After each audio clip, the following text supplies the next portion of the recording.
Hello friends, आप सबको मेरा राधे राधे। आज हम देखेंगे यूपीएससी प्रीलिम्स के लिए करंट अफेयर्स के 300 टॉपिक्स जो बहुत इम्पॉर्टेंट हैं। जैसे कि मैंने पिछली बार भी आप लोगों को 2024 में बताए थे, उसमें से क्वेश्चन 60 के उसमें आया 60 के अंडर आए थे, मतलब 60 के करीब आए थे क्वेश्चंस। तो आप लोग प्लीज़ इसको नोटिस करिए और आज मैं इसमें से कुछ टॉपिक्स का एक्सप्लेनेशन भी आप लोगों को बताऊंगी। तो आप लोग अच्छे से देखिए क्लास को, और जिन जिनको पीडीएफ चाहिए होगा पूरे कंप्लीट नोट्स का, करंट अफेयर्स का, तो आप लोग मुझे मेरे टेलीग्राम चैनल पे मुझे मैसेज कर सकते हैं और मैं आपको लिंक इसके ब्लॉग में दे दूँगी। तो आज हम स्टार्ट करते हैं। विज्ञान एवं प्रौद्योगिकी, अर्थव्यवस्था, पर्यावरण, पारिस्थितिकी, राज्य व्यवस्था, भूगोल, इतिहास, कला और संस्कृति, समसामयिक की घटनाक्रम, यानी कि जितना भी इसके अंदर इम्पॉर्टेंट टॉपिक्स हैं आप लोगों को मैं ये सारे आज बताऊंगी। आप लोग नोट करते चलिएगा। विज्ञान एवं प्रौद्योगिकी में आपको चैट जीपीटी, चैटबॉट, इस तरीके से ये आप लोग देख सकते हैं। मैं आप लोगों को दिखा रही हूँ। आप लोगों को ये सब रेडी करने हैं।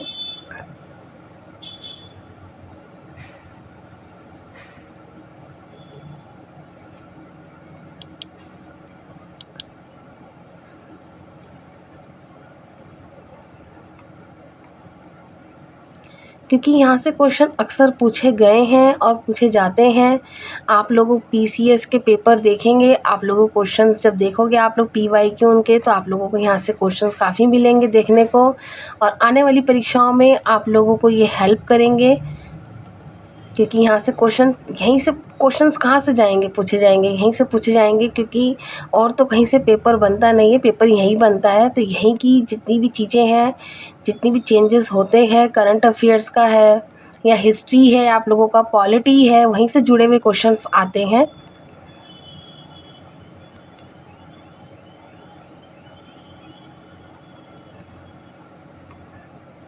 इन्वायरमेंट में है,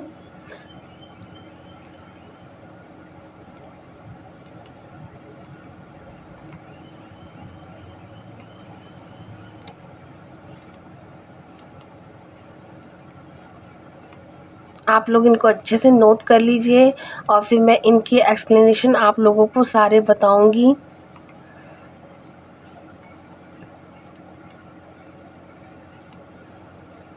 आपने देखा होगा दल बदल विरोधी कानून और पंचायती राज से क्वेश्चन अक्सर पूछे जाते हैं।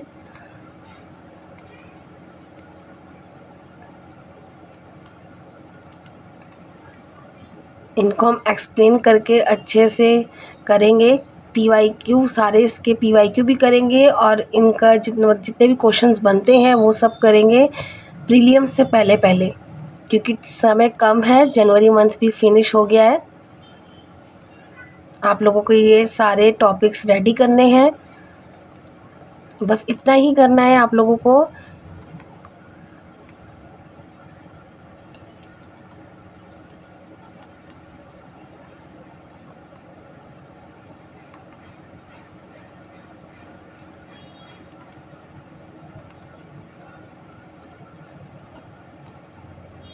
कठपुतली कला के बारे में मैंने आप लोगों को बताया है, इसका मैंने आप लोगों को ब्लॉग दिया है। जिसको जहाँ कुछ समझ में ना आए आप लोग प्लीज़ मुझे कमेंट बॉक्स में मुझे मैसेज कर सकते हैं, और जिनको कंप्लीट पीडीएफ नोट्स चाहिए आप लोग देख सकते हैं। आप लोगों को 1999 में मिलेगा एनसीईआरटी का पूरा 6 से लेकर 12 तक का पर सब्जेक्ट नोट्स मिलेंगे आप लोगों को। करंट अफेयर्स मिलेगा, और आप लोगों को इसमें से जो स्टैंडर्ड बुक्स हैं यहाँ पे मैंने आपको नाम बताए हुए हैं, इनके नोट्स चाहिए वो भी आप लोगों को इतने में ही मिलेंगे। तो जो बच्चे अपनी जल्दी से तैयारी स्टार्ट करना चाहते हैं वो लोग मेरे से पीडीएफ ख़रीद सकते हैं। आप लोग मुझे कमेंट्स बॉक्स में मुझे मैसेज कर सकते हैं या फिर मुझे टेलीग्राम पर मुझे मैसेज कर सकते हैं पीडीएफ ख़रीदने के लिए, और आप लोगों को पीडीएफ उसी दिन ही मिल जाएगी।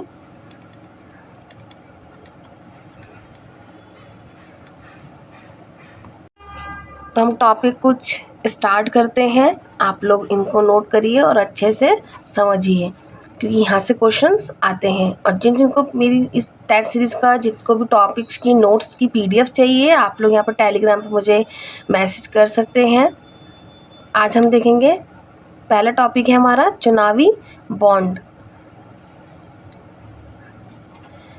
एक ऐतिहासिक फैसले में भारत के सर्वोच्च न्यायालय की 5 न्यायाधीशों की संविधान पीठ ने सर्वसम्मति से चुनावी बॉन्ड योजना और संबंधित संशोधनों को असंवैधानिक करार दिया, जो भारत में राजनीतिक वित्तपोषण पर व्यापक प्रभाव डालेगा।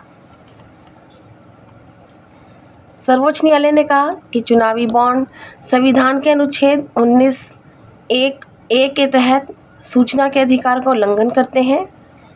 क्या है चुनावी बॉन्ड योजना पर सर्वोच्च न्यायालय का निर्णय, इसको देखेंगे हम यहाँ पर। सर्वोच्च न्यायालय ने EBS और वित्त अधिनियम 2017, लोक प्रतिनिधित्व अधिनियम RPA 1951, आयकर अधिनियम 1961 और कंपनी अधिनियम 2013 में किए गए संशोधनों को असंवैधानिक घोषित किया। इन संशोधनों से पहले राजनीतिक दल कठोर अनिवार्यताओं के अधीन योगदान ग्रहण कर सकते थे, जिसमें 20,000 रुपये से अधिक के योगदान की घोषणा और कॉरपोरेट दान पर एक सीमा शामिल थी। SC द्वारा यथास्थिति की बहाली देखेंगे। सर्वोच्च न्यायालय के निर्णय ने राजनीतिक दलों की फंडिंग के लिए महत्वपूर्ण कई कानूनों में वित्त अधिनियम 2017 से पहले के विधिक ढांचे को बहाल कर दिया। लोक प्रतिनिधित्व अधिनियम 1951 धारा 29C में राजनीतिक दलों को दानकर्ता की गोपनीयता के साथ सूचना के अधिकार को संतुलित करते हुए 20,000 रुपये से अधिक के दान का खुलासा करना अनिवार्य है। वित्त अधिनियम 2017 का हस्तक्षेप। चुनावी बॉन्ड के माध्यम से दान को प्रकटीकरण खुलासे की आवश्यकताओं से छूट देने वाला एक अपवाद प्रस्तुत किया गया। सर्वोच्च न्यायालय का निर्णय पारदर्शिता और गोपनीयता संतुलन के महत्व पर जोर देते हुए संशोधन को खारिज कर दिया गया।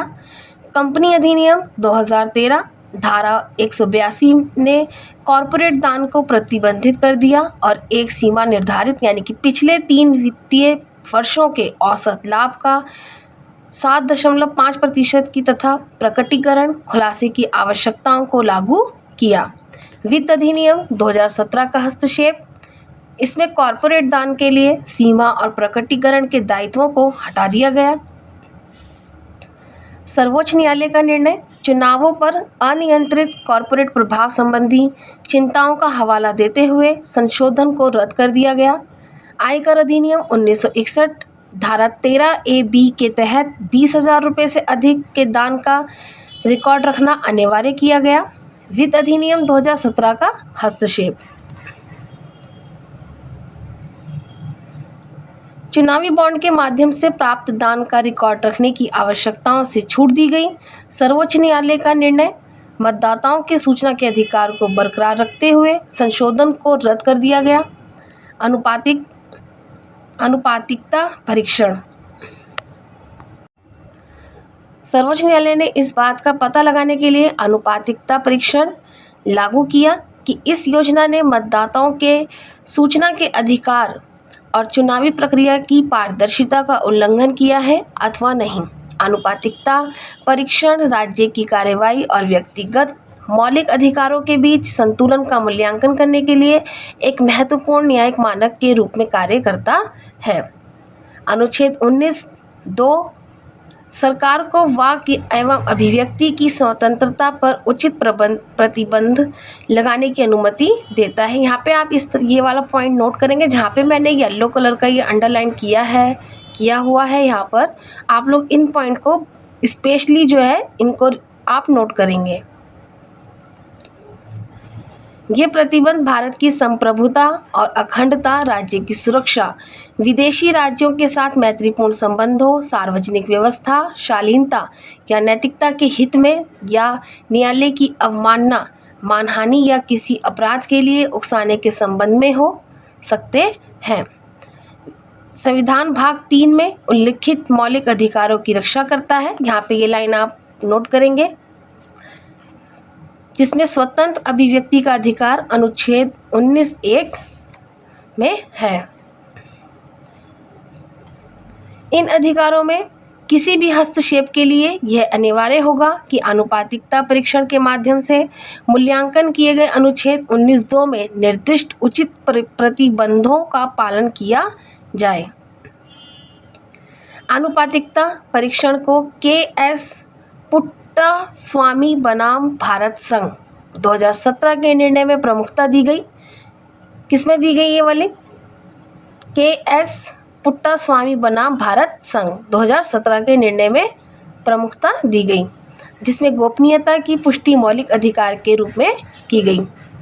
इसे आधार अधिनियम 2018 के निर्णय में भी बरकरार रखा गया और कहा गया कि आनुपातिकता परीक्षण यह सुनिश्चित करता है कि राज्य की कार्यवाहियां वैध सरकारी हितों का अनुसरण करते हुए मौलिक अधिकारों का उल्लंघन नहीं कर सकती या नहीं करती है। यहाँ पे आप ये अच्छे से नोट करेंगे, जहाँ पे नहीं है इस तरह की, जहाँ पे सेंटेंस आए आप लोग उसको अच्छे से देखिएगा, तभी क्वेश्चंस को सॉल्व करना। चुनावी बॉन्ड वर्ष 2018 में शुरू की गई चुनावी बॉन्ड योजना राजनीतिक दलों को गोपनीय तरीके से फंडिंग की अनुमति देती है। ये बॉन्ड वित्तीय साधनों के रूप में कार्य करते हैं और इन्हें वचन पत्र या वाहक बॉन्ड के समान विशेष रूप से राजनीतिक दलों को योगदान देने के लिए डिज़ाइन किया गया है। ईबीएस की घोषणा पहली बार वर्ष 2017 के बजट सत्र में की गई थी। बाद में इसे जनवरी 2018 में चुनावी बॉन्ड को सक्षम करने के लिए वित्त अधिनियम 2017, लोक प्रतिनिधित्व अधिनियम 1951, आयकर अधिनियम 1961 और कंपनी अधिनियम 2013 में संशोधन के माध्यम से राजनीतिक फंडिंग के स्रोत के रूप में अधिसूचित किया गया था। आप यहाँ पे जितने भी अधिनियम दिए गए आप इनकी ये अच्छे से देखेंगे, क्योंकि यहाँ से क्वेश्चंस आ जाते हैं और ये डाइवर्ट होकर आते हैं, तो यहाँ पे ये ऑप्शन बन जाते हैं। इन संशोधनों ने कंपनियों के लिए दान की सीमा को पूरी तरह से समाप्त, यहाँ पे देखेंगे आप, सीमा को पूरी तरह से समाप्त करके और चुनावी बॉन्ड के माध्यम से प्राप्त दान का खुलासा करने तथा उसका रिकॉर्ड रखने की आवश्यकताओं को हटाते हुए चुनावी बॉन्ड को लेकर राजनीतिक दलों के वित्तपोषण पर कई प्रतिबंधों में कटौती करने की अनुमति दी। चुनावी बॉन्ड के माध्यम से दान।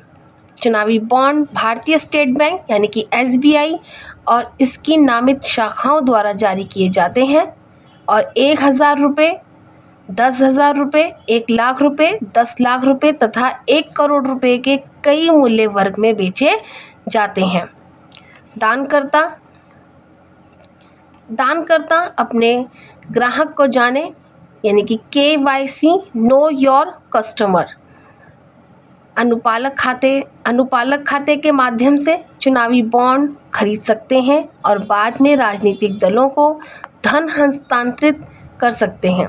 दानकर्ता चाहे व्यक्ति हो या कंपनियां इन बॉन्डों को खरीद सकते हैं और दाताओं की पहचान बैंक और प्राप्तकर्ता राजनीतिक दलों दोनों के लिए गोपनीय रहती है। चुनावी बॉन्ड के माध्यम से किए गए दान पर योजना के तहत 100% यानी कि 100% कर छूट का लाभ मिलता है। यहाँ पे जो ये दानदाताओं हैं और जो प्राप्त करता है, उन दोनों के जो जितने भी दलों की जो दो खरीद होती है बॉन्डों की, तो वो जो चर्चाएं हैं वो गोपनीय रखी जाती हैं। यहाँ पे आप देखेंगे विशेष रूप से किसी व्यक्ति या कंपनी द्वारा खरीदे जाने वाले चुनावी बॉन्ड की संख्या की कोई सीमा नहीं निर्धारित नहीं है। मतलब वो चुनावी बॉन्ड कितने, मतलब कंपनी कितना ले रही है, वो उस तरीके से मतलब जितनी भी चीज़ें हैं वो यहाँ पर निर्धारित नहीं की जाती है कि मतलब ले सकते हैं, उसकी मतलब कोई सीमा निर्धारित नहीं है कि हाँ इतना है या उतना है, ऐसा कुछ नहीं होता। चुनावी बॉन्ड के माध्यम से धन प्राप्त करने हेतु पात्रता केवल आरपीए 1951 की धारा 29A के तहत पंजीकृत राजनीतिक दल और जिन्होंने लोकसभा या राज्य विधानसभा के पिछले चुनावों में डाले गए वोटों का 1% से कम वोट हासिल नहीं किया है, वे चुनावी बॉन्ड प्राप्त करने के पात्र हैं। राजनीतिक दलों की फंडिंग पर क्या सिफारिशें हैं, ये देखेंगे यहाँ पर। चुनावों के राज्य वित्त पोषण पर इंद्रजीत गुप्ता समिति 1998। कम वित्तीय संसाधनों वाली पार्टियों के लिए निष्पक्ष प्रतिस्पर्धा स्थापित करने के लिए चुनावों के लिए राज्य द्वारा वित्त पोषण का समर्थन किया गया।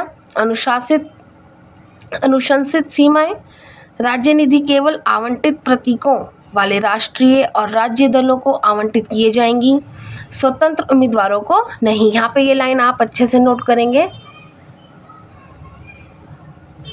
राज्य निधि केवल आवंटित प्रतीकों वाले राष्ट्रीय और राज्य दलों को आवंटित किए जाएंगे, स्वतंत्र उम्मीदवारों को नहीं।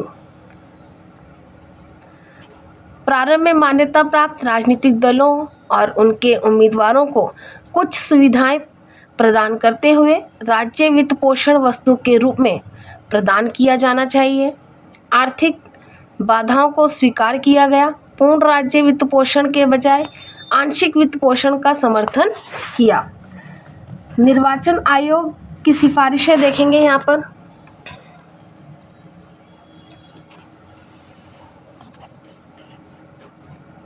निर्वाचन आयोग की 2004 की रिपोर्ट में राजनीतिक दलों के लिए अपने खातों को सालाना प्रकाशित करने की आवश्यकता पर जोर दिया गया, जिससे आम जनता और संबंधित संस्थाओं द्वारा जांच की अनुमति मिल सके। नियंत्रक और महालेखा परीक्षक द्वारा अनुमोदित फर्मों के माध्यम से ऑडिट किए जाने के साथ सटीकता सुनिश्चित करते हुए ऑडिट किए गए खातों को सार्वजनिक किया जाना चाहिए। विधि आयोग के बारे में देखेंगे, ये बहुत इम्पोर्टेंट है। विधि आयोग 1999। चुनावों के लिए कुल राज्य वित्त पोषण को इस शर्त के तहत वांछनीय बताया गया कि राजनीतिक दलों को अन्य स्रोतों से धन प्राप्त करने से प्रतिबंधित किया गया है। विधि आयोग की 1999 की रिपोर्ट में आरपीए 1991 में संशोधन करने का प्रस्ताव किया गया, जिसमें गैर अनुपालन के लिए दंड के साथ राजनीतिक दल के खातों के प्रबंधन, ऑडिट और प्रकाशन के लिए धारा 78A पेश की गई। यहाँ पे आपका ये टॉपिक फिनिश होता है। अब हम ये वाला नेक्स्ट देखेंगे। भारत EFTA डील व्यापार समझौतों में एक नया अध्याय। 15 वर्षों तक चले समझौता वार्ता के बाद भारत ने हाल ही में यूरोपीय मुक्त व्यापार संघ के साथ एक व्यापार और आर्थिक साझेदारी समझौते पर हस्ताक्षर किए हैं। वर्तमान में EFTA में 4 गैर EU यानी कि नॉन EU देश शामिल हैं। इसमें कौन कौन से हैं देखिए आप लोग। आइसलैंड, लिechtenstein, नॉर्वे और स्विट्जरलैंड। यूरोपीय मुक्त व्यापार संघ यह 4 सदस्य राज्यों यानी कि आइसलैंड, लिechtenstein, नॉर्वे और स्विट्जरलैंड और विश्व भर में उनके व्यापारिक भागीदारों के लाभ के लिए मुक्त व्यापार और आर्थिक एकीकरण को बढ़ावा देने के लिए स्थापित एक अंतर सरकारी संगठन है। यहाँ पे आप देखेंगे अंतर सरकारी संगठन है। आप लोग इसको इस तरह के पॉइंटों को नोट करेंगे। इसका इतिहास जानेंगे हम। इसकी स्थापना 4 जनवरी 1960 को स्टॉकहोम में हस्ताक्षरित एक अभिसमय कन्वेंशन द्वारा की गई थी। यह उन यूरोपीय देशों के लिए एक वैकल्पिक व्यापार मंच के रूप में स्थापित किया गया जो तत्कालीन यूरोपीय आर्थिक समुदाय यूरोपीय संघ की एक प्रमुख पूर्ववर्ती संस्था में शामिल होने में असमर्थ या इसके प्रति अनिच्छुक थे। EFTA के मुख्य कार्य देखेंगे। EFTA कन्वेंशन जो 4 EFTA राज्यों के बीच आर्थिक संबंधों को नियंत्रित करता है,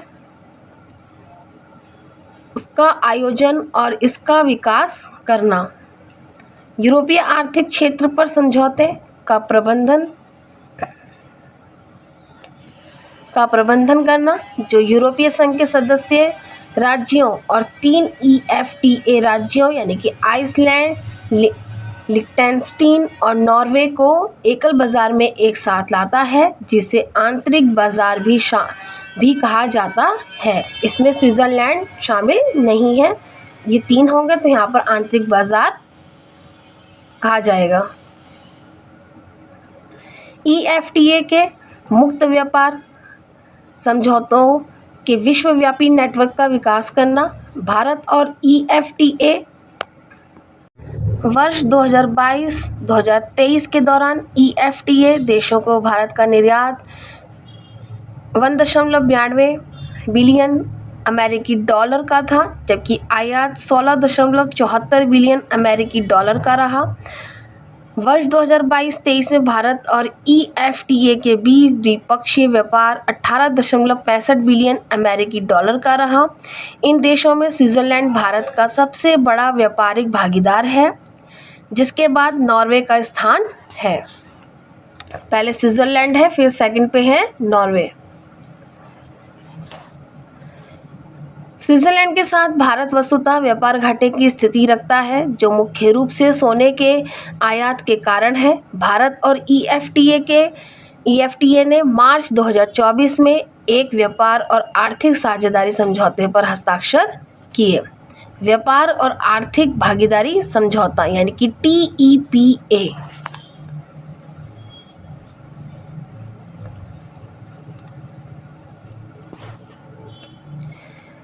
TEPA का उद्देश्य उत्पादों की एक विस्तृत श्रृंखला पर टैरिफ एवं गैर टैरिफ बाधाओं को समाप्त या कम कर भारत और EFTA के बीच व्यापार एवं निवेश के अवसर पैदा करना है। यह सेवा प्रदाताओं और निवेशकों के लिए उचित एवं पारदर्शी बाजार पहुंच दशाएं सुनिश्चित करने का लक्ष्य रखता है तथा बौद्धिक संपदा अधिकार संरक्षण एवं प्रवर्तन पर सहयोग को बढ़ावा देगा। TEPA का लक्ष्य विवाद समाधान के लिए प्रभावी तंत्र के साथ साथ व्यापार प्रक्रियाओं और सीमा शुल्क सहयोग को सुविधाजनक बनाना है। कवरेज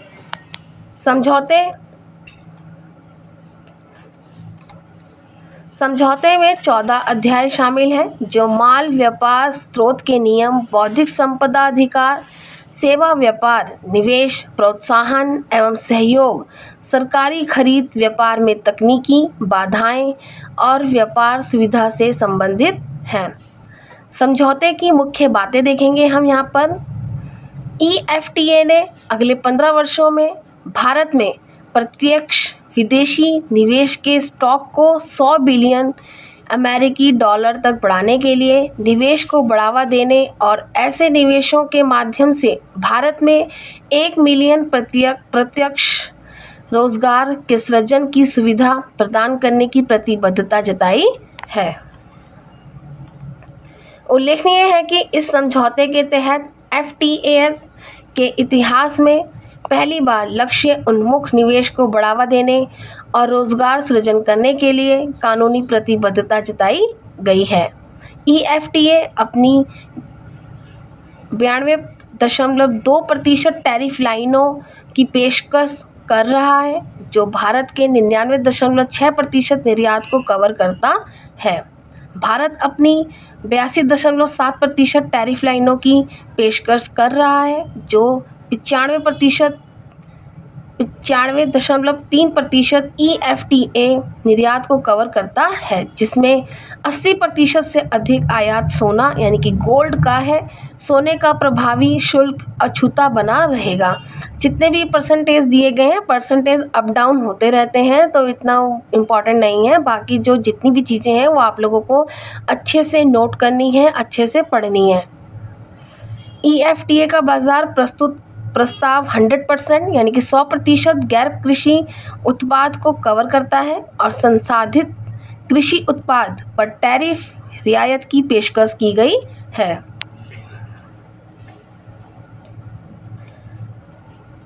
भारत ने EFTA को 105 उप क्षेत्रों की पेशकश की है और स्विट्जरलैंड से 128, नॉर्वे से 114, लिechtenstein से 107 और आइसलैंड से 110 उप क्षेत्रों में प्रतिबद्धताएं प्राप्त की हैं। TEPA में नर्सिंग, चार्टर्ड अकाउंटेंट, आर्किटेक्ट आदि पेशेवर सेवाओं में पारस्परिक मान्यता समझौतों के प्रावधान शामिल हैं। यहाँ पे आपका ये टॉपिक फिनिश होता है। अब हम थर्ड टॉपिक देखेंगे, बेंगलुरु जल संकट भारत के लिए चेतावनी।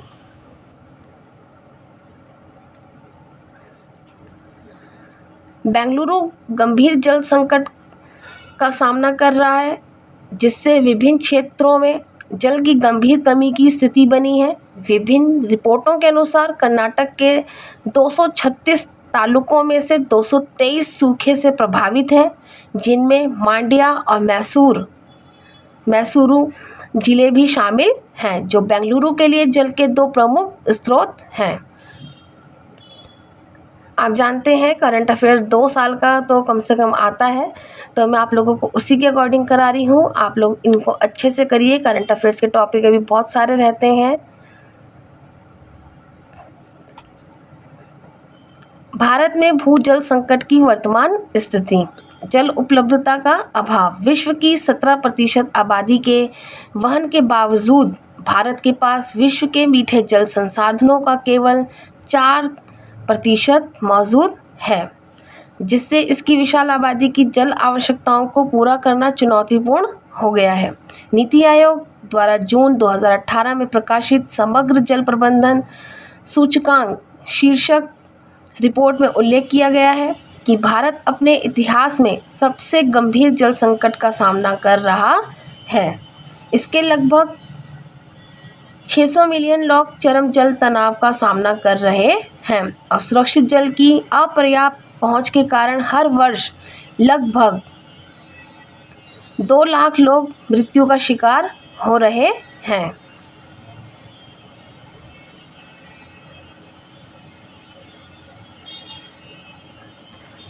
भूजल का अति उपयोग या अत्यधिक दोहन। भारत में भूजल का सबसे बड़ा उपयोगकर्ता देश है। विश्व में भूजल का सबसे बड़ा उपयोगकर्ता देश है, जिसका अनुमानित उपयोग प्रति वर्ष लगभग 251 BCM है, जो कुल वैश्विक उपयोग के 1/4 भाग से अधिक है। 60% से अधिक सिंचित कृषि और 85% पेयजल आपूर्ति भूजल पर निर्भर है तथा बढ़ते औद्योगिक शहरी उपयोग के साथ यह बेहद महत्वपूर्ण संसाधन है। अनुमान लगाया गया है कि वर्ष 2025 में प्रति व्यक्ति जल की उपलब्धता लगभग 1400 M3 तक कम हो जाएगी और वर्ष 2050 तक यह 1250 यानी कि M3 तक कम हो जाएगी। भूजल संदूषण के बारे में देखेंगे। भूजल संदूषण घरेलू सीवेज सहित मानवीय गतिविधियों के कारण जल में बैक्टीरिया, फॉस्फेट और भारी धातुओं जैसे प्रदूषकों की उपस्थिति है। नीति आयोग की रिपोर्ट में बताया गया है कि भारत जल गुणवत्ता सूचकांक में 122 देशों की सूची में 120वें स्थान पर है, जिसका लगभग 70% जल संदूषित है। आप सोच सकते हो ये बहुत बड़ा आंकड़ा है। यहाँ पर भारत के कुछ हिस्सों में भूजल में प्राकृतिक रूप से और सैनिक फ्लोराइड, नाइट्रेट और आयरन का उच्च स्तर भी पाया जाता है, जिनकी सांद्रता में जल स्तर की गिरावट के साथ वृद्धि की संभावना है। सुरक्षित पेयजल तक पहुंच का अभाव, लाखों भारतीयों की सुरक्षित पेयजल और बेहतर स्वच्छता तक पहुंच नहीं है, जिससे जल जनित बीमारियों के मामले बढ़ रहे हैं। भारत में जल संकट विशेष रूप से तेजी से बढ़ते मध्यम वर्ग की ओर से स्वच्छ जल की बढ़ती मांग और खुले में शौच के व्यापक अभ्यासों के कारण बढ़ गया है, जिससे स्वास्थ्य संबंधी चिंताएं पैदा हो रही हैं। विश्व बैंक के कुछ आंकड़े हैं, यहाँ पे हम देखेंगे।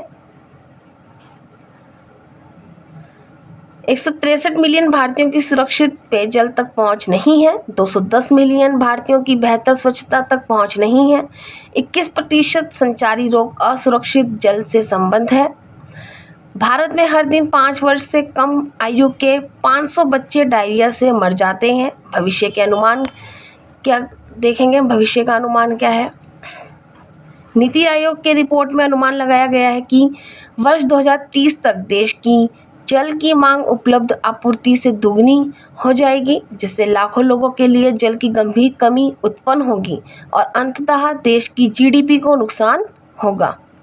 एक नई रिपोर्ट के अनुसार वर्ष 2041-2080 के दौरान भारत में भूजल की कमी की दर ग्लोबल वार्मिंग के साथ वर्तमान दर से 3 गुना अधिक होगी।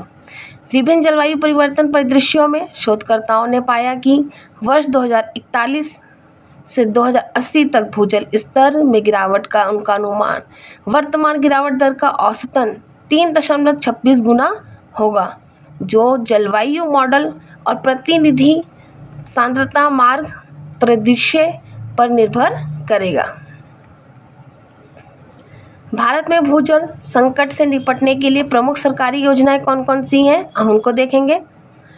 जल संरक्षण के लिए मनरेगा, जल क्रांति अभियान, राष्ट्रीय जल मिशन, अटल भूजल योजना, जल जीवन मिशन, राष्ट्रीय स्वच्छ गंगा मिशन। यहाँ पर आप लोगों का ये जल वाला टॉपिक भी फिनिश होता है। अब हम देखेंगे फोर्थ टॉपिक होगा हमारा रक्षा भर्ती में सुधार।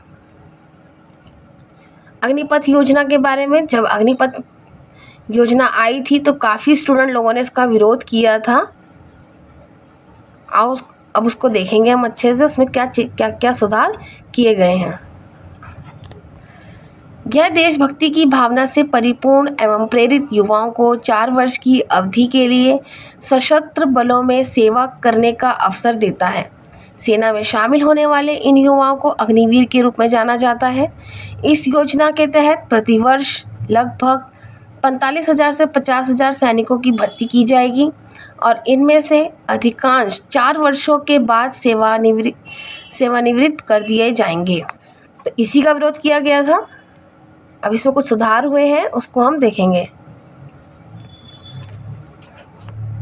4 वर्षों की अवधि के बाद बैच के केवल 25% अग्निवीरों को ही अगले 15 वर्षों की अवधि के लिए उनकी संबंधित सेवाओं में वापस नियुक्त किया जाएगा। पात्रता मापदंड क्या है? यह केवल अधिकारी रैंक से नीचे के कर्मियों के लिए है, यानी वे जो कमीशन अधिकारी के रूप में सैन्य बलों में शामिल नहीं होते हैं। कमीशन प्राप्त अधिकारी भारतीय सशस्त्र बलों में एक विशिष्ट रैंक रखते हैं। वे प्राय राष्ट्रपति की संप्रभु शक्ति के तहत कमीशन रखते हैं और उन्हें आधिकारिक तौर पर देश की रक्षा करने का निर्देश दिया जाता है। –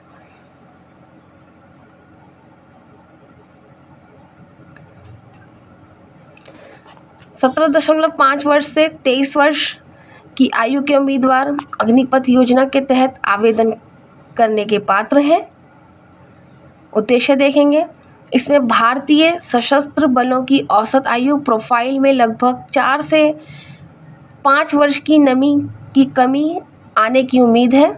योजना की परिकल्पना के अनुसार सैन्य बलों की औसत आयु जो वर्तमान में 32 वर्ष है, 6-7 वर्षों में घटाकर 26 वर्ष हो जाएगी।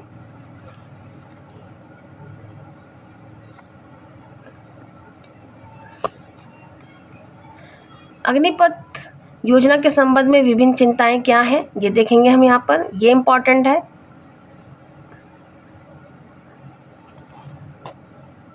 अग्निवीरों को सैन्य इकाइयों में निर्बाध रूप से शामिल करने के लिए यह महत्वपूर्ण है कि संबंधित यूनिट कमांडरों के समक्ष आगे की चुनौतियों के बारे में पर्याप्त स्पष्टता हो। ये चुनौतियां अग्निवीरों की व्यक्तिगत क्षमताओं से परे हैं और उम्मीद की जाती है कि सैन्य बल में बने रहने के लिए वे उत्कृष्ट प्रदर्शन करेंगे।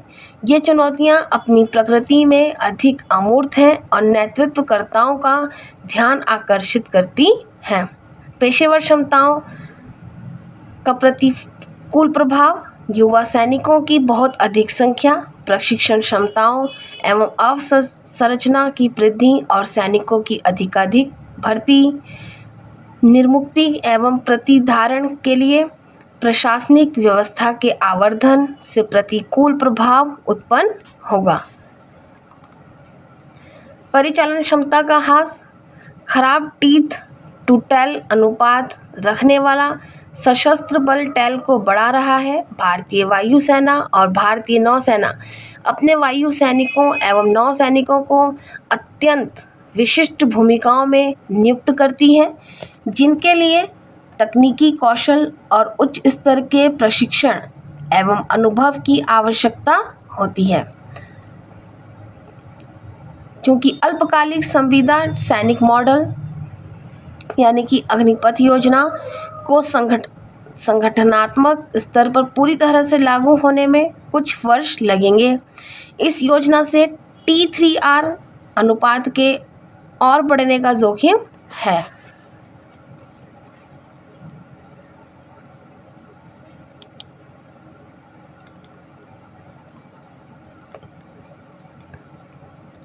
नोट करके यहाँ पे हम नोट लिखेंगे, आप ध्यान से इसको देखिए और इसको समझिए।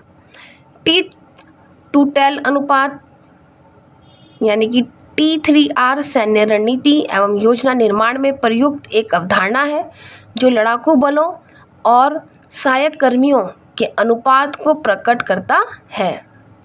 टीथ पैदल सेना, लड़ाकू पायलटों और लड़ाकू वाहनों सहित अग्रिम पंक्ति की लड़ाकू सेनाओं का प्रतिनिधित्व करता है, जबकि टेल में लॉजिस्टिक्स, प्रशासक एवं चिकित्सा इकाइयों जैसे सहायक तत्व शामिल हैं। उच्च T3R लड़ाकू बलों की तुलना में सहायक कर्मियों के एक बड़े अनुपात को इंगित करता है, जो एक अच्छी तरह से समर्थित एवं संवहनीय सैन्य परिचालन का संकेत हो सकता है।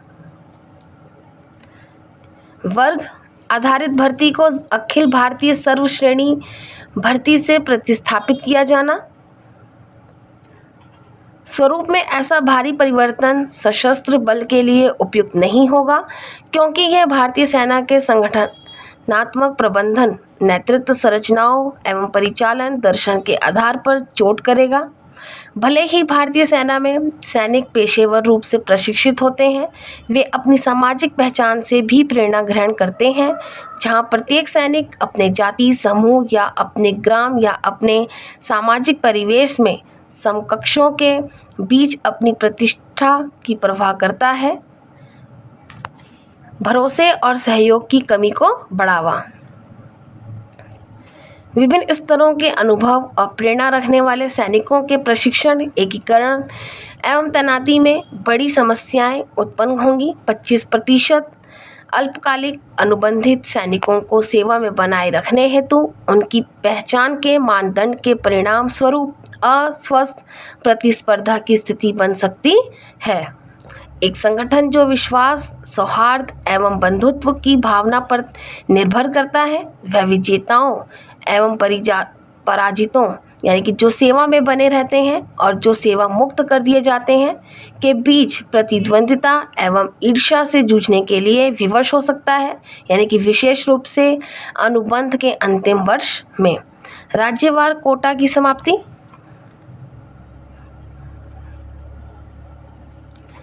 अग्निपथ योजना सेना में भर्ती के लिए किसी राज्य की भर्ती योग्य पुरुष जनसंख्या के आधार पर राज्यवार कोटा के उस विचार को भी समाप्त कर देती है जिसे वर्ष 1966 में से लागू किया गया था। इस कोटा प्रणाली ने सेना में असंतुलन पर नियंत्रण किया ताकि किसी एक राज्य, भाषाई समुदाय या जातीयता का वर्चस्व न हो, जैसा कि पाकिस्तान के मामले में दिखता है, जहां पंजाब का प्रभुत्व है। अकादमिक शोध से पता चलता है कि उच्च स्तर का जातीय असंतुलन लोकतंत्र की गंभीर समस्याओं और गृह युद्ध की बढ़ती संभावना से जुड़ा हुआ है, जो आज के भारत के लिए एक चिंताजनक परिदृश्य है, जहां सत्तारूढ़ दल की विचारधारा द्वारा संघवाद की कड़ी परीक्षा ली जा रही है। पर्याप्त प्रेरक पहलुओं का अभाव।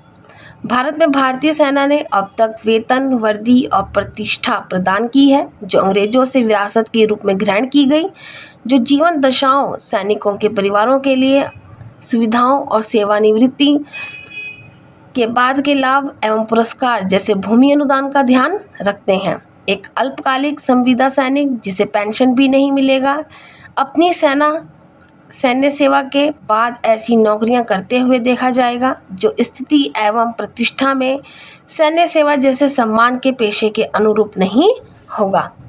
इससे अल्पकालिक अनुबंधों पर शामिल होने वालों की प्रेरणा कम हो जाएगी। आवश्यकता और भर्ती के बीच भारी असंगति। वर्तमान में तीनों सैन्य सेवाओं में लगभग 1,55,000 कर्मियों की कमी है, जहां थल सेना में सर्वाधिक 1,36,000 रिक्तियां हैं। इनमें से 90% से अधिक रिक्त पद गैर अधिकारी लड़ाकू रैंक के हैं, जिन्हें अग्निपथ योजना भरने का लक्ष्य रखती हैं। इस परिदृश्य में 4 वर्ष की सेवा के बाद 75% प्रशिक्षित रंगरूटों को सेवा मुक्त करना एक बड़ा अपव्यय होगा। बिगड़ता भू राजनीतिक परिदृश्य। भारत चीन सीमा पर शांति के भंग होने का अर्थ यह है कि भारत को अब चीन, पाकिस्तान के साथ ही कश्मीर में विद्रोहियों पर नजर रखने के लिए सैन्य बलों के उच्च स्तर की आवश्यकता है। पहले आतंकवाद विरोधी अभियानों में शामिल रही राष्ट्रीय राइफल्स यानी कि RR इकाइयों में से कुछ की चीन के मोर्चे पर तैनाती से यह असंगति प्रकट हो रही है। इसके अतिरिक्त उभरती सुरक्षा चुनौतियां जैसे वर्तमान मणिपुर संकट की अनदेखी नहीं की जा सकती, जहां स्थिति की प्रबंधन के लिए सेना सहायक बल के रूप में कार्य करती है।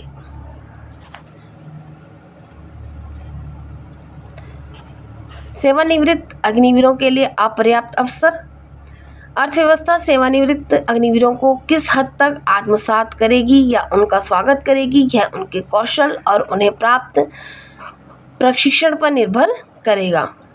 यह स्थिति चुनौतीपूर्ण होगी, विशेष रूप से जबकि उल्लेखनीय या पर्याप्त संख्या में सार्थक रोजगार के अवसर अभी भी स्नातकों की बढ़ती संख्या से दूर है। चूँकि अग्निपथ योजना राष्ट्रीय सुरक्षा एवं सुरक्षा से संबंधित है, इसलिए यह स्थिति महत्वपूर्ण चुनौतियां खड़ी करती है। यह महत्वपूर्ण टॉपिक था जो हमने यहाँ पे अब पढ़ा है। इसको आपका नेक्स्ट टॉपिक है MSP संबंधी कानून, यानी कि सड़कों पर किसान आंदोलन, न्यूनतम समर्थन मूल्य। MSP किसानों की उपज के लिए सरकार की ओर से एक गारंटी शुदा कीमत है। MSP भारत सरकार द्वारा कृषि उत्पादकों को कृषि कीमतों में किसी भी तेज गिरावट के विरुद्ध बीमा प्रदान करने के लिए बाजार हस्तक्षेप का एक रूप है। भारत में MSP सरकार द्वारा निर्धारित एक मूल्य स्तर है, ताकि यह सुनिश्चित किया जा सके कि किसानों को उनकी कृषि उपज के लिए न्यूनतम मूल्य प्राप्त हो सके, जिससे उनकी आय सुरक्षित रहे और कृषि उत्पादन को भी बढ़ावा मिले। लेकिन कुछ किसान नहीं समझे, कुछ समझे। ये अपना अपना पॉइंट ऑफ व्यू था, उनको अपने नज़रिए से। लेकिन इस रूल में भी कोई गलती तो नहीं थी। अगर आप ध्यान से पढ़ेंगे तो आपको समझ में आएगा।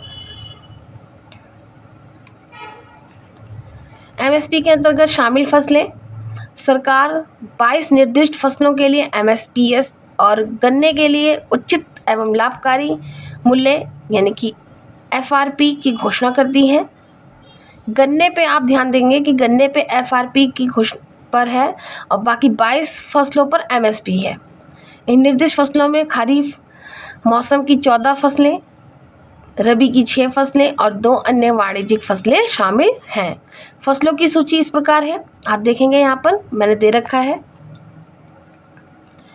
अनाज 7, धान, गेहूँ, जौ, बाजरा, ज्वार, मक्का और रागी। दालें 5 हैं, चना, अरहर यानी कि तौर, मूंग, उड़द और मसूर। तिलहन है, मूंगफली, रैपसीड, सरसों, तोरिया और सोयाबीन। सूरजमुखी के बीज, तिल, कुसुम बीज और नाइजर सीड। कच्चा कपास, कच्चा जूट, खोपरा, छिलका रहित नारियल और गन्ने के लिए FRP। VFC यानी कि तंबाकू।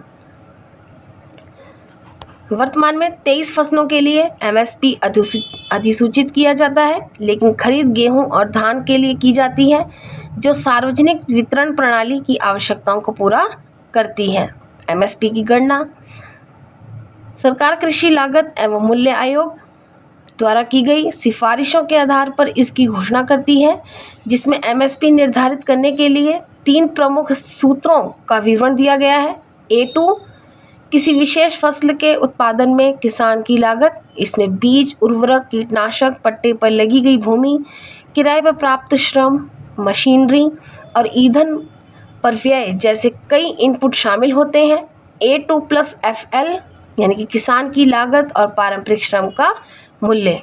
C2 में है एक व्यापक लागत, जिसमें A2+FL लागत के साथ स्वामित्व वाली भूमि के अनुमानित किराए का मूल्य तथा निश्चित पूंजी पर ब्याज पट्टे पर ली गई भूमि के लिए भुगतान किया गया किराया शामिल है। सरकार दावा करती है कि MSP अखिल भारतीय भारित औसत उत्पादन लागत के कम से कम 1.5 गुना के स्तर पर तय किया गया है, लेकिन वह इस लागत की गणना A2+FL के 1.5 गुना के रूप में करती है। यहाँ पे आपका ये टॉपिक फिनिश होता है। अब नेक्स्ट टॉपिक हम देखेंगे, छठी अनुसूची में लद्दाख स्थानीय मांगों को मानना।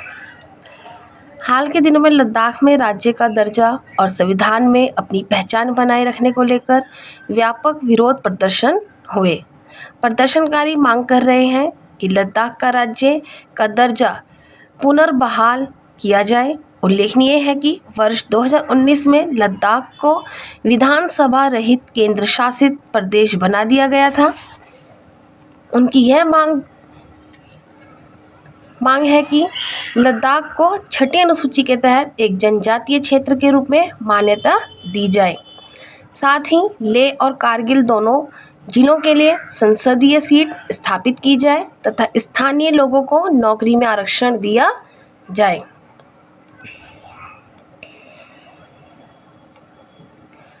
छठी अनुसूची क्या है? अनुच्छेद 244 के तहत छठी अनुसूची स्वायत्त प्रशासनिक प्रभागों, स्वायत्त जिला परिषदों के गठन का प्रावधान करती है, जिनके पास राज्य के भीतर कुछ विधायी, न्यायिक और प्रशासनिक स्वायत्तता होती है।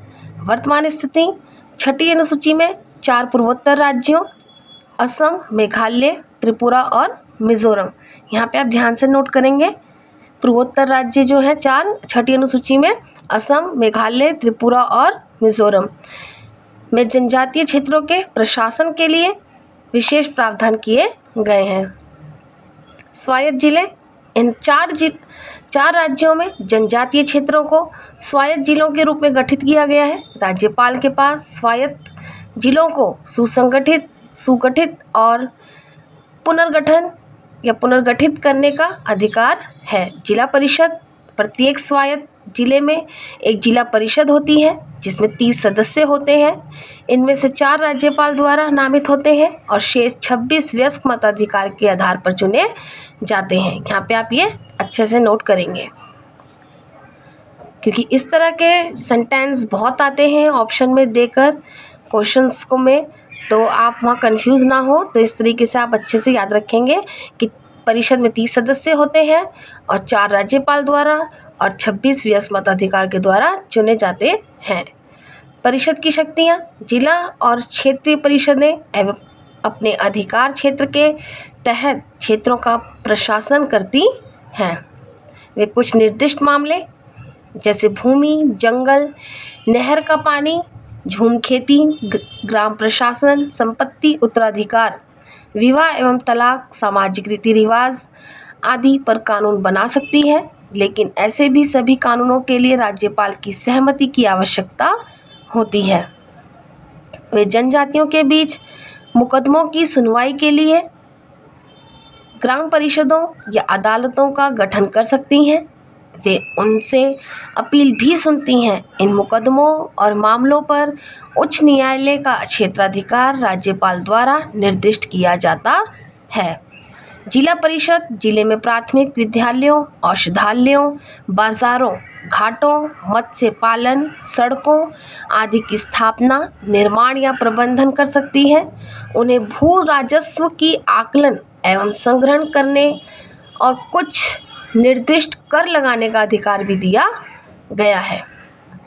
यहाँ पे आपका ये टॉपिक खत्म होता है और अब हम नेक्स्ट टॉपिक देखेंगे, जनसंख्या प्रबंधन हेतु एक बहुआयामी दृष्टिकोण। ये बहुत इम्पॉर्टेंट टॉपिक है। आप लोग प्लीज़ इनको अच्छे से देखिए, समझिए, और जिनको कंप्लीट PDF नोट्स चाहिए, जो जल्दी से करना चाहते हैं, स्टडी स्टार्ट या कर रहे हैं, तो वो मेरे को टेलीग्राम पे मुझे मैसेज करेंगे। जनसंख्या प्रबंधन हेतु एक बहुआयामी दृष्टिकोण।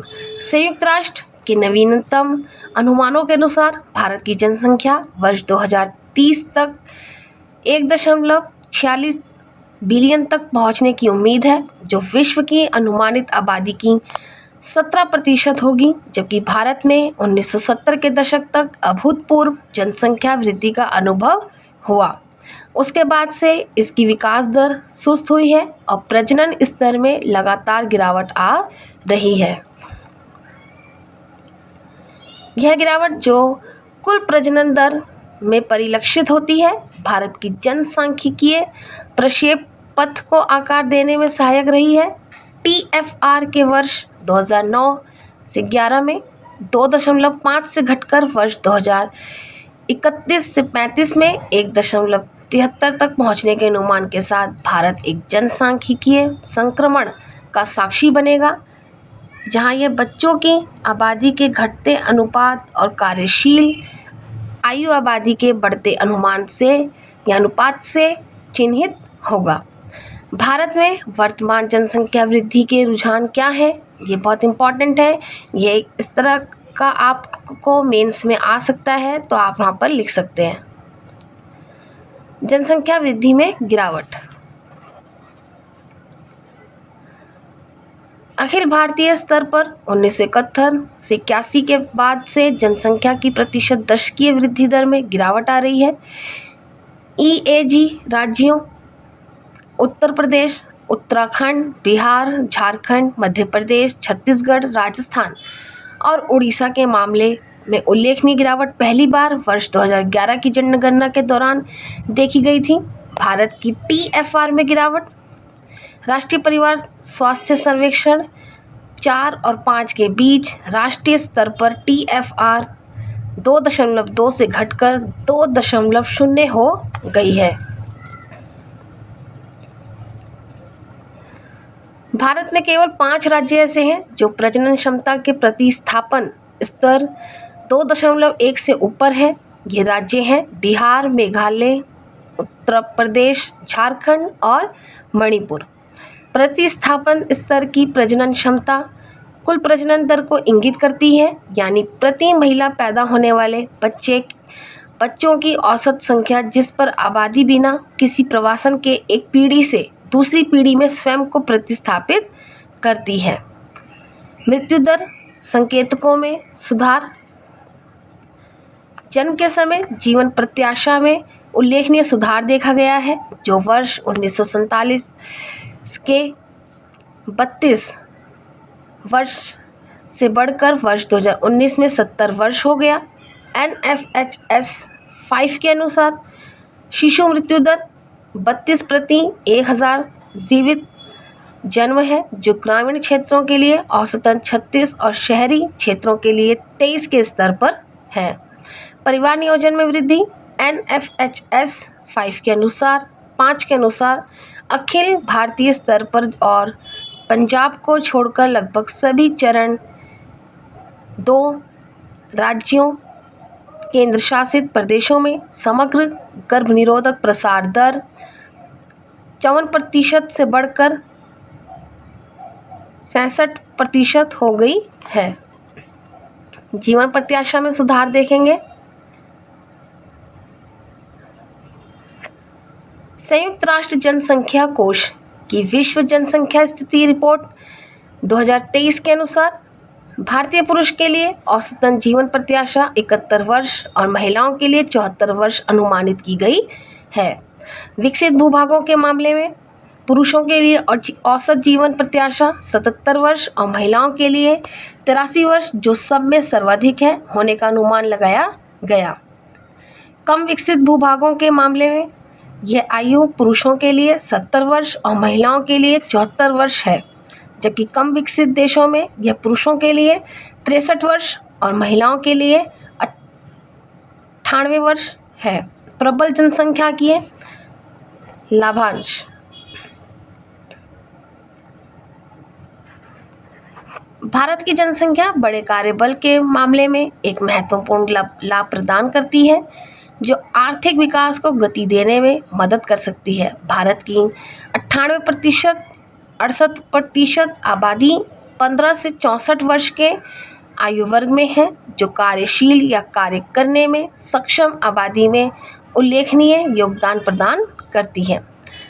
वृद्धिशील विश्व में भारत के पास सबसे युवा आबादी मौजूद है। वर्ष 2022 तक भारत में औसत आयु मात्र 29 वर्ष थी, जबकि यह चीन एवं अमेरिका में 38, पश्चिमी यूरोप में 46 और जापान में 51 वर्ष थी। नेक्स्ट टॉपिक देखेंगे हम, सरकार की दीर्घकालिक राजकोषीय रणनीति।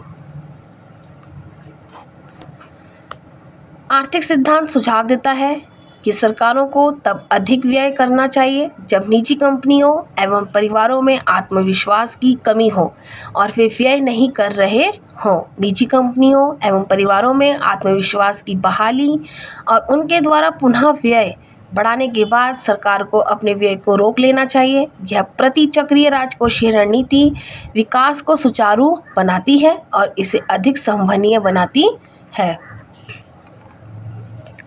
हालांकि सरकारें, विशेषकर लोकतांत्रिक रूप से चुनी गई सरकारें, पहली भूमिका यानी कि व्यय बढ़ाना को तो आसान मानती हैं, लेकिन जब अर्थव्यवस्था में सुधार आ जाता है तो वे आमतौर पर कदम पीछे खींचने यानी कि व्यय रोकने के प्रति अनिच्छुक होती हैं। भारत सरकार अपने अंतरिम बजट 2024 के माध्यम से ठोस राजकोषीय रणनीतियों को अपनाकर इस प्रवृत्ति को कम करती नजर आ रही है। राजकोषीय नीति की चक्रीयता क्या है, यहाँ पे हम ये देखेंगे। यहाँ से क्वेश्चन आते हैं तो आप इसको अच्छे से ध्यान से नोट करिए। राजकोषीय नीति की चक्रीयता आर्थिक स्थितियों के आधार पर सरकारी व्यय और कराधान की दिशा में बदलाव को संदर्भित करती है। यह आर्थिक विकास में उतार चढ़ाव के आधार पर नीति निर्माताओं द्वारा लिए गए निर्णयों से संबंधित है। चक्रीय राजकोषीय नीतियाँ 2 प्रकार की होती हैं, प्रतिचक्रीय और चक्रीय। प्रतिचक्रीय राजकोषीय नीति के बारे में जानेंगे। प्रतिचक्रीय राजकोषीय नीति से तात्पर्य सरकार द्वारा उठाए गए उन कदमों से है जो आर्थिक या व्यावसायिक चक्र की दिशा के विरुद्ध जाते हैं। इस प्रकार मंदी या गिरावट में सरकार ऐसी मांग पैदा करने के लिए व्यय बढ़ाती है और करों को कम करती है जो आर्थिक उछाल ला सकती है। मंदी की स्थिति में देखेंगे, सरकार विस्तारवादी राजकोषीय नीति का मार्ग अपनाती है, यानी सरकारी व्यय बढ़ाया जाता है और कर कम किए जाते हैं। इससे अर्थव्यवस्था की उपभोग क्षमता बढ़ती है और मंदी को कम करने में मदद मिलती है। आर्थिक उछाल की स्थिति में सरकार संकुचनशील राजकोषीय नीति का मार्ग अपनाती है, यानी कि सरकारी व्यय कम कर दिया जाता है और कर बढ़ा दिया जाता है। इससे अर्थव्यवस्था की उपभोग क्षमता कम हो जाती है और उछाल को कम करने में मदद मिलती है। अब यहाँ पे देखेंगे चक्रीय राजकोषीय नीति। प्रति चक्रीय राजकोषीय नीति के विपरीत चक्रीय राजकोषीय नीति मौजूदा आर्थिक रुझानों को बढ़ा देती है। मंदी की स्थिति में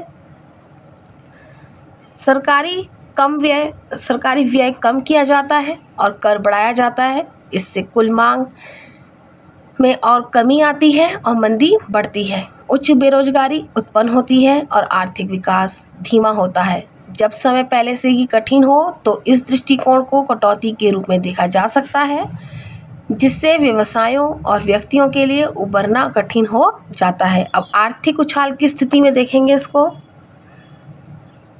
सरकारी व्यय बढ़ाया जाता है और कर घटाया जाता है। इससे आर्थिक उछाल को बढ़ावा मिलता है, जिससे संभावित रूप से ओवरहीटिंग, मुद्रास्फीति और एसेट बबल्स की स्थिति बनती है।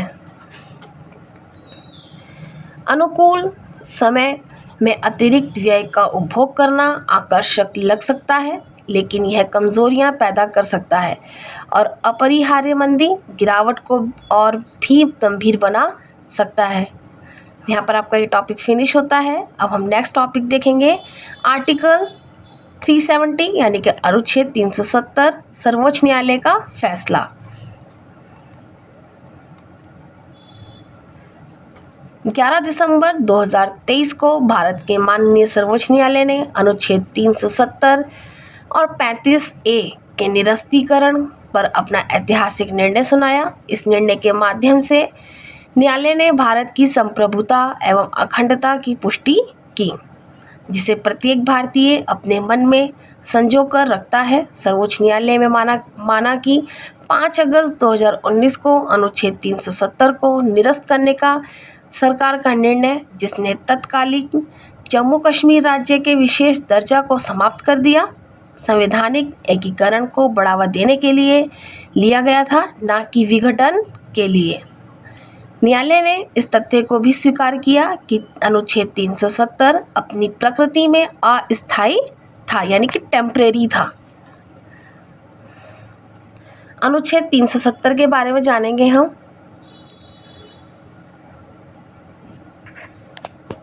भारतीय संविधान में अनुच्छेद 370 जम्मू कश्मीर को विशेष दर्जा प्रदान करता था, जो भारत, पाकिस्तान और चीन के मध्य एक विवादित क्षेत्र है।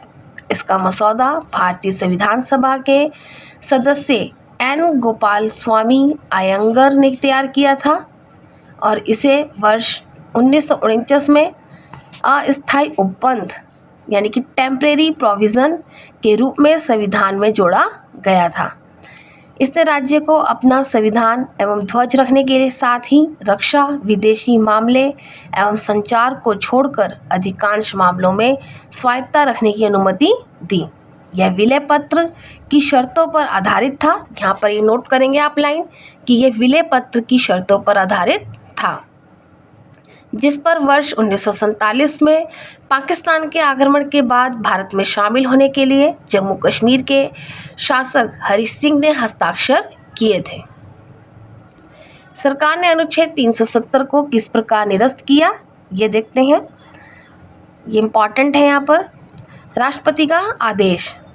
वर्ष 2019 के राष्ट्रपति के आदेश में संसद ने एक प्रावधान पेश करते हुए जम्मू और कश्मीर की संविधान सभा को जम्मू और कश्मीर की विधानसभा के रूप में नया अर्थ प्रदान किया और फिर अनुच्छेद 370 को रद्द करने के लिए राष्ट्रपति शासन के माध्यम से विधानसभा की शक्तियों को ग्रहण कर लिया। संसद में संकल्प। संसद के दोनों सदनों यानी कि लोकसभा और राज्यसभा द्वारा क्रमशः 5 और 6 अगस्त 2019 को संवर्ती संकल्प पारित किए गए। इन संकल्पों ने अनुच्छेद 370 के शेष प्रावधानों को भी रद्द कर दिया और उन्हें नए प्रावधानों से प्रतिस्थापित किया। जम्मू और कश्मीर पुनर्गठन अधिनियम। जम्मू और कश्मीर पुनर्गठन अधिनियम 2019 को संसद द्वारा 5 अगस्त 2019 को पारित किया गया। इस अधिनियम ने जम्मू और कश्मीर राज्य को 2 केंद्र शासित प्रदेशों यानी कि जम्मू और कश्मीर तथा लद्दाख में विभाजित कर दिया। सर्वोच्च न्यायालय ने क्या कहा, अब यहाँ पर हम ये देखेंगे। अनुच्छेद 370 एक अस्थायी प्रावधान। न्यायालय ने माना कि अनुच्छेद 370 एक अस्थायी प्रावधान था और जम्मू कश्मीर राज्य की कोई आंतरिक संप्रभुता नहीं थी।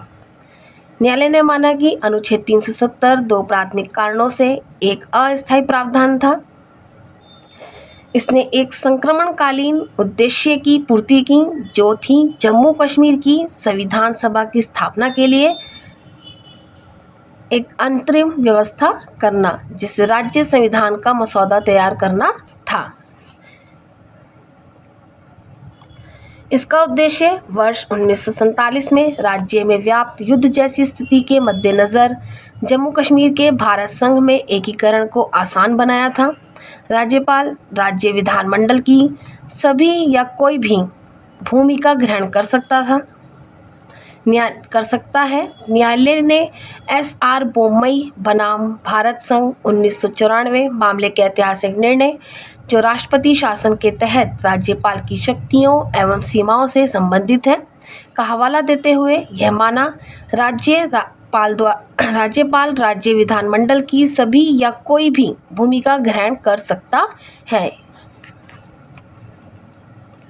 भारत के मुख्य न्यायाधीश यानी कि CJI ने कहा कि राज्यपाल जम्मू कश्मीर के मामले में राष्ट्रपति राज्य विधानमंडल की सभी या कोई भी भूमिका निभा सकता है और ऐसी कार्यवाही का न्यायिक परीक्षण केवल असाधारण मामलों में ही किया जाना चाहिए। राज्य सरकार की सहमति आवश्यक नहीं। न्यायालय ने अपने निर्णय में कहा कि राष्ट्रपति संविधान के अनुच्छेद 370 3 के तहत शक्तियों का प्रयोग करते हुए एक पक्षीय रूप से अधिसूचित कर सकता है कि अनुच्छेद 370 का अस्तित्व समाप्त हो गया है। इसमें आगे कहा गया कि राष्ट्रपति को इस संबंध में राज्य सरकार की सहमति प्राप्त करने की कोई आवश्यकता नहीं थी, जैसा कि अनुच्छेद 370 1 यानी कि टी के परंतु द्वारा निर्दिष्ट है। वर्ष 2019 के कानून की संपुष्टि। न्यायालय ने जम्मू और कश्मीर पुनर्गठन अधिनियम 2019 की उस सीमा तक संपुष्टि की जहां तक जम्मू कश्मीर राज्य के केंद्र शासित प्रदेश लद्दाख को पृथक किया गया। न्यायालय ने यह भी कहा कि प्रस्तावित पुनर्गठन के संबंध में राज्य विधानमंडल के विचार अनुशंसात्मक प्रकृति के हैं और संसद पर बाध्यकारी नहीं है। यहाँ पर आप ये पॉइंट नोट करेंगे।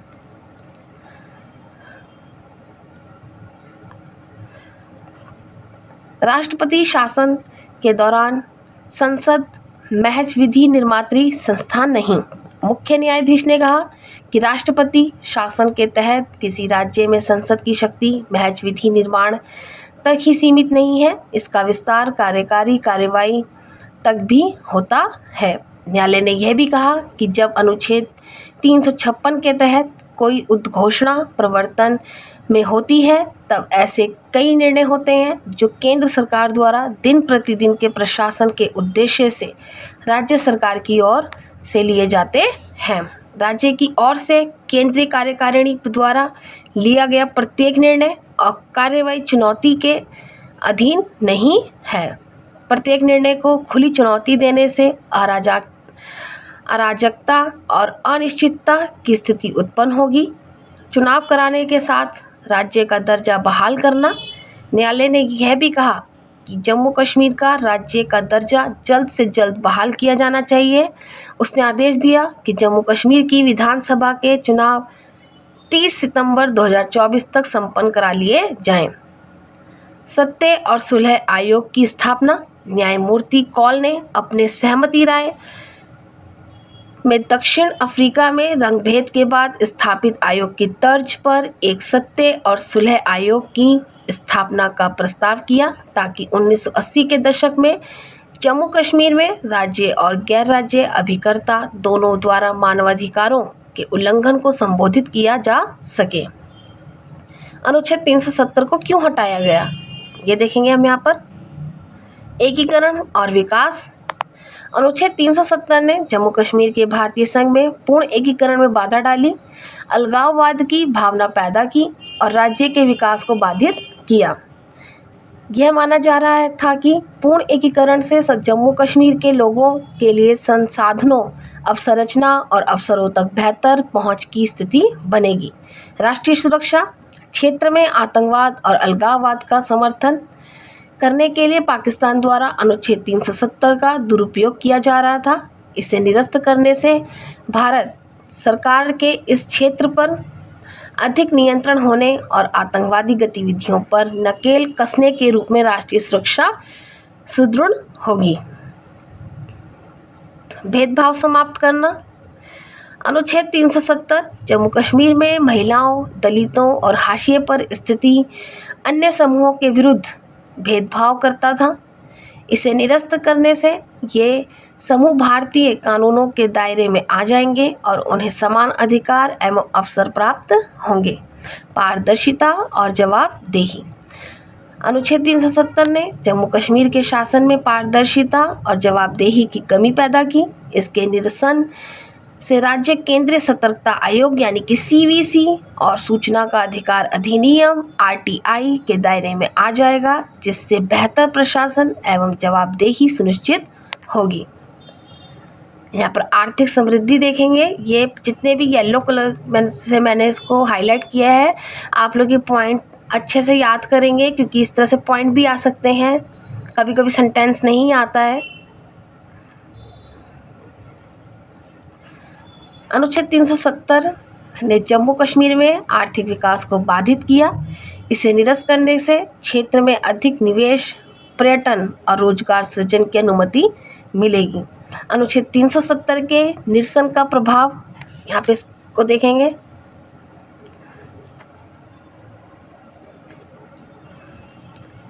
हिंसा में गिरावट। अनुच्छेद 370 के निरसन के बाद से जम्मू कश्मीर में हिंसा की घटनाओं में उल्लेखनीय गिरावट आई।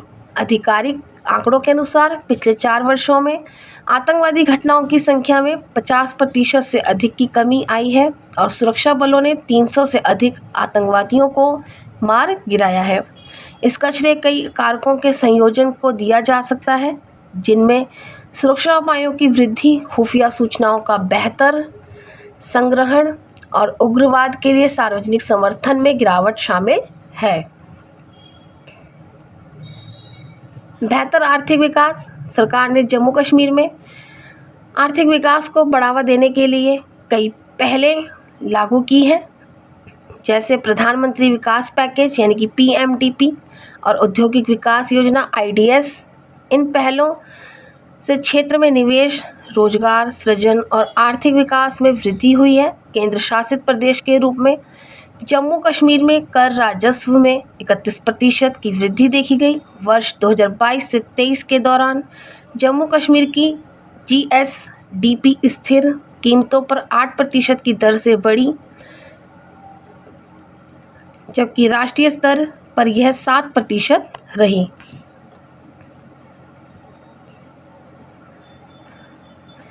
उन्नत अवसंरचना। सरकार ने जम्मू कश्मीर में अवसंरचना क्षेत्र के विकास में भी भारी निवेश किया है। इसमें नई सड़कों, पुलों, सुरंगों और बिजली लाइनों के निर्माण जैसी परियोजनाएं शामिल हैं। इन सुधारों ने लोगों के लिए क्षेत्र में यात्रा करना और व्यापार करना आसान बना दिया है।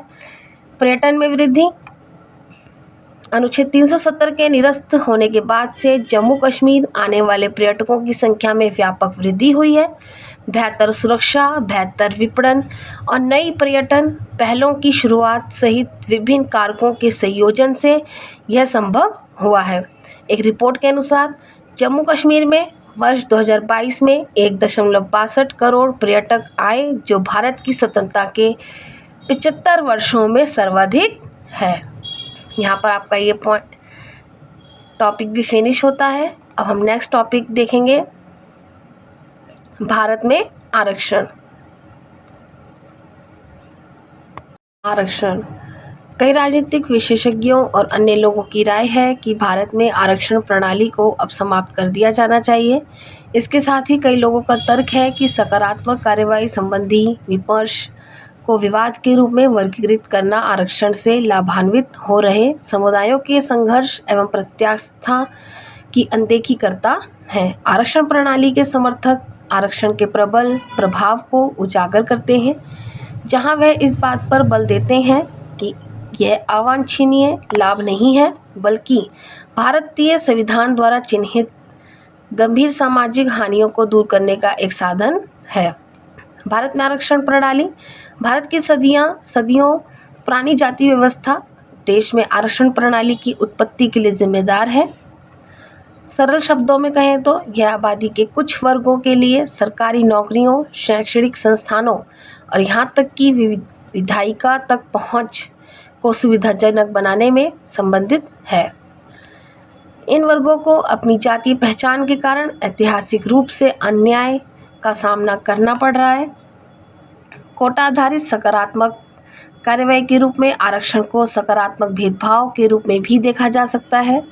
भारत में यह भारतीय संविधान द्वारा समर्थित सरकारी नौकरियों द्वारा शामिल होता है, इसकी ऐतिहासिक नीतियों द्वारा शामिल होता है। इसकी ऐतिहासिक पृष्ठभूमि देखेंगे हम।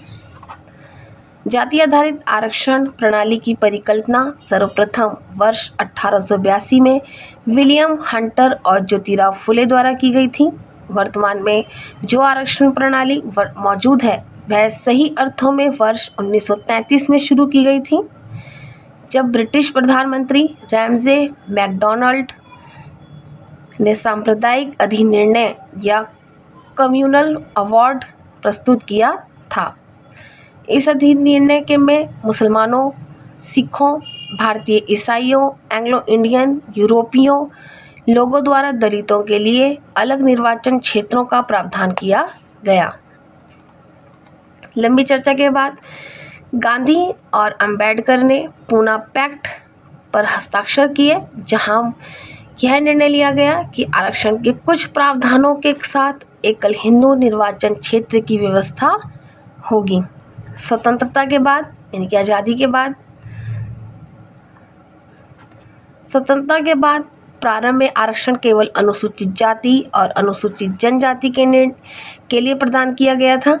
मंडल आयोग की सिफारिशों पर वर्ष 1991 में अन्य पिछड़े वर्गों यानी कि ओबीसी को भी आरक्षण के दायरे में शामिल कर लिया गया। इस निर्णय के साथ क्रीमी लेयर की अवधारणा को भी बल मिला, जहां विचार किया गया कि पिछड़े वर्गों के लिए आरक्षण केवल आरंभिक नियुक्तियों तक ही सीमित होना चाहिए और इसका विस्तार पदोन्नति के लिए नहीं होना चाहिए। यहाँ पर आप ये लाइन याद करेंगे, नोट करेंगे इसको। हाल ही में संविधान 103वां संशोधन अधिनियम 2019 के माध्यम से अनारक्षित श्रेणी के आर्थिक रूप से कमजोर वर्गों के लिए सरकारी नौकरियों और शैक्षणिक संस्थानों में 10% आरक्षण प्रदान किया गया है। इस अधिनियम ने संविधान के अनुच्छेद 15 और 16 में संशोधन के माध्यम से आर्थिक पिछड़ेपन के आधार पर आरक्षण प्रदान करने हेतु सरकार को सशक्त किया है। यह 10% आर्थिक आरक्षण 50% आरक्षण सीमा से अतिरिक्त रूप से प्रदान किया जा रहा है। भारत में आरक्षण प्रणाली का विकास कैसे हुआ? संवैधानिक प्रावधान और संशोधन। संविधान का भाग 16 केंद्र और राज्य विधायिका में SC एवं ST के आरक्षण से संबंधित है। संविधान के अनुच्छेद 15, 4 और 16, 4 ने राज्य और केंद्र सरकारों को SC एवं ST समुदाय के सदस्यों के लिए सरकारी सेवाओं में सीटें आरक्षित करने में सक्षम बनाया है। संविधान 77वां संशोधन अधिनियम 1995 द्वारा संविधान में संशोधन कर अनुच्छेद 16 में एक नया खंड यानी कि 4A शामिल किया गया, जिससे सरकार पदोन्नति के मामले में आरक्षण प्रदान करने में सक्षम हुई है। बाद में आरक्षण के माध्यम से पदोन्नत SC एवं ST उम्मीदवारों को परिणामी वरिष्ठता प्रदान करने के लिए संविधान 85वां संशोधन अधिनियम 2001 द्वारा खंड 4A में संशोधन किया गया। संविधान 81वां संशोधन अधिनियम 2000 के माध्यम से अनुच्छेद 16(4)(b) शामिल किया गया, जो राज्य को किसी वर्ष SC/ST के लिए आरक्षित खाली रिक्तियों को अगले वर्ष भरने में सक्षम बनाता है। इस प्रकार उस वर्ष रिक्तियों की कुल संख्या पर 50% आरक्षण की सीमा समाप्त हो जाती है। अनुच्छेद 330 और 332 क्रमशः संसद और राज्य विधानमंडलों में अनुसूचित जाति एवं अनुसूचित जनजाति के लिए सीटों के आरक्षण के माध्यम से विशिष्ट प्रतिनिधित्व का अवसर प्रदान करते हैं। अनुच्छेद 243D प्रत्येक पंचायत में अनुसूचित जाति और अनुसूचित जनजाति के लिए सीटों का आरक्षण प्रदान करता है। अनुच्छेद 233T प्रत्येक नगर निकाय में अनुसूचित जाति और अनुसूचित जनजाति के लिए सीटों का आरक्षण प्रदान करता है। न्यायिक घोषणाएं। मद्रास राज्य बनाम श्रीमती चंपकम दोराई राजन 1991 मामला आरक्षण के मुद्दे पर सर्वोच्च न्यायालय का पहला प्रमुख निर्णय था। इस मामले से संविधान में पहले संशोधन की राय खुली। अपने निर्णय में सर्वोच्च न्यायालय ने कहा कि जबकि राज्य के तहत रोजगार के मामले में अनुच्छेद 16(4) नागरिकों के पिछड़े वर्ग के पक्ष में आरक्षण का प्रावधान करता है, अनुच्छेद 15 में ऐसा कोई प्रावधान नहीं किया गया है। मामले में सर्वोच्च न्यायालय के आदेश के अनुसार संसद ने अनुच्छेद 15 में संशोधन करते हुए इसमें खंड 4 को शामिल किया है। इंदिरा साहनी बनाम भारत संघ 1992 मामले में न्यायालय ने अनुच्छेद 16(4) के दायरे एवं सीमा पर विचार किया।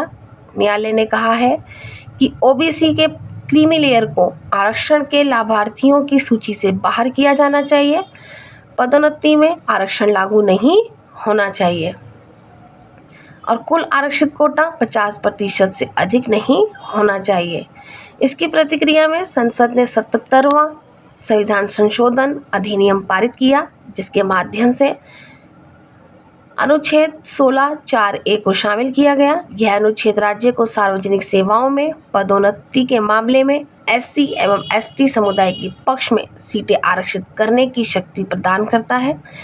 यदि समुदायों को सार्वजनिक नियोजन में पर्याप्त प्रतिनिधित्व प्राप्त नहीं हो। M नागराज बनाम भारत संघ 2006 मामले में सर्वोच्च न्यायालय ने अनुच्छेद 16(4)(a) की संवैधानिक वैधता को बरकरार रखते हुए कहा कि संवैधानिक रूप से वैध होने के लिए ऐसी किसी भी आरक्षण नीति को निम्नलिखित 3 संवैधानिक आवश्यकताओं की पूर्ति करनी होगी। SC एवं ST समुदाय सामाजिक एवं शैक्षणिक पिछड़ेपन की शिकार हो। सार्वजनिक नियोजन में SC एवं ST समुदायों का पर्याप्त प्रतिनिधित्व नहीं हो। ऐसी आरक्षण नीति प्रशासन में समग्र दक्षता को प्रभावित नहीं करती हो। ये तीनों पॉइंट आप लर्न करेंगे, ये बहुत इंपॉर्टेंट है।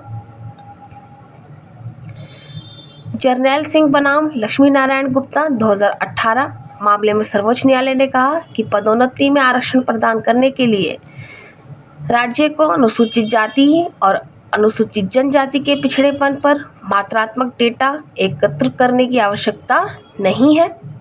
न्यायालय ने माना कि क्रीमी लेयर का अपवर्जन SC/ST में मामले में भी लागू होता है, इसलिए राज्य उन SC/ST व्यक्तियों को पदोन्नति में आरक्षण नहीं दे सकता जो अपने समुदाय के क्रीमी लेयर से संबंधित हैं। वर्ष 2019 में सर्वोच्च न्यायालय ने कर्नाटक के उस कानून को वैध घोषित किया जो परिणामी वरिष्ठता के साथ SC एवं ST के लिए पदोन्नति में आरक्षण की अनुमति देता है। यहाँ पे आपका ये टॉपिक फिनिश होता है भारत में आरक्षण वाला।